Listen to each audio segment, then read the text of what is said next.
YouTube, and thanks for watching Junkworks Garage.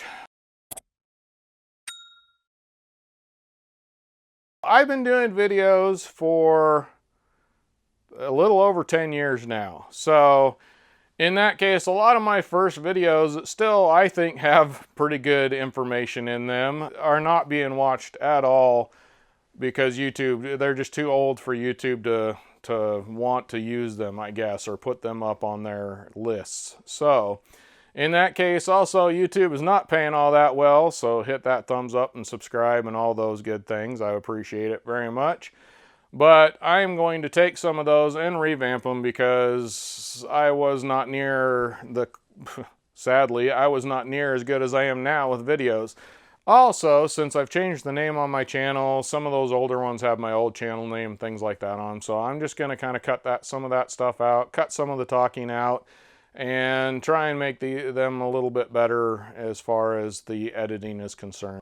Without further ado, I hope you enjoy my older video here.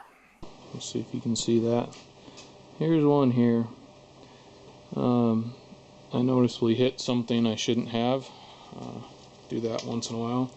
And I decided I probably should maybe do a video on how to kind of test these. And I don't know if this will pick it up.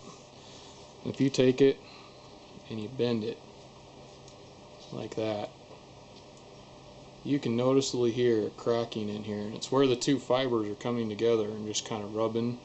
Even though you can't really see a crack, you can definitely hear it.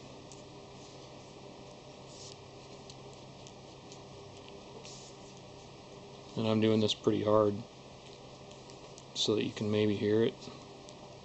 You don't really need to do it that hard. Really, all you need to do is take your fingertips there, fingertip and thumb there,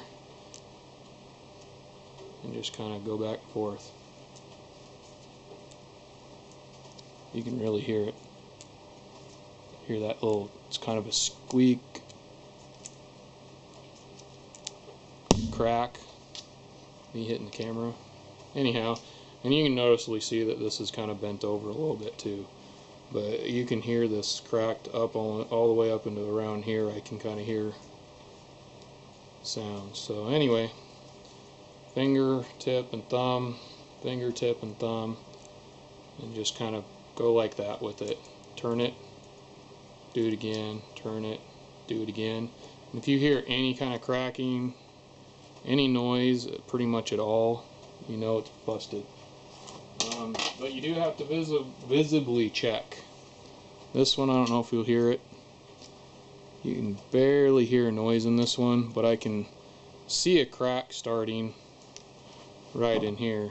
In fact, it's right along there. I don't know if you can see it. And that's how, you know, you want to visibly as well as listening to them. And I went ahead and put marks all over this one after I was done shooting it, and I tested it and I knew there was something wrong with it, so I wouldn't go grab it and accidentally shoot it. So I actually took my knife and kind of marked this one up down here, so I knew that the crack was in this one. Now, just because you see arrows in the garbage or because you break one doesn't mean it's necessarily bad. That crack only goes so far. If you got an archer that's got the shooting shorter arrows than you, you could cut this down and use that. Now that's my opinion. I'm sure there's people out there who say don't do that, but honestly, you cut these anyway to the size you want them at. So if that crack's not up in here and it didn't travel further down, and with this one I know the cracks goes to about right here, so I would cut it back, you know, a couple inches. Well, hopefully you enjoyed that and got something out of it. Now get out there and get your junk working. Thanks for watching Junkworks Garage, where I'm proud to say I'm a jack of all and master none. You all have a good one.